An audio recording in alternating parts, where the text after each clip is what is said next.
आम्ही निघालो नाशिकला जायला माझ्या ननदबाईकडे. लगेज वगैरे दिलं आहे त्या दादाला, पण मला छान नव्हतं वाटत. पण माझा नवरा बोलत आहे, लगेज घेतलं आहे त्यांनी, त्यांचं कामच आहे, वर्क आहे ते, तू टेन्शन नको घेऊ आणि चल. मग पोचलो आम्ही कल्याण स्टेशनला. कल्याण स्टेशनला बापरे काय गर्दी.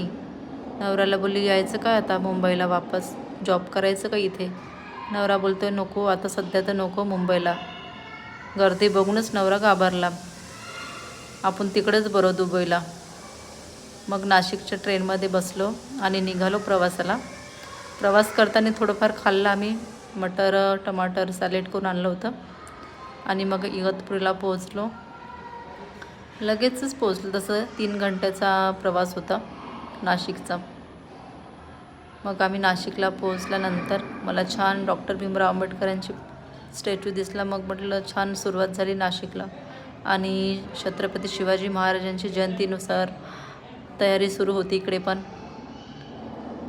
मग घरी पोचलोच आहो.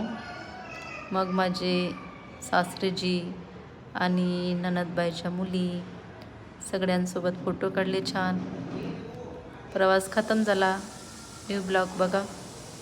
कसा वाटला हा माझा ब्लॉग, कमेंट्स करा, लाईक करा. छान छान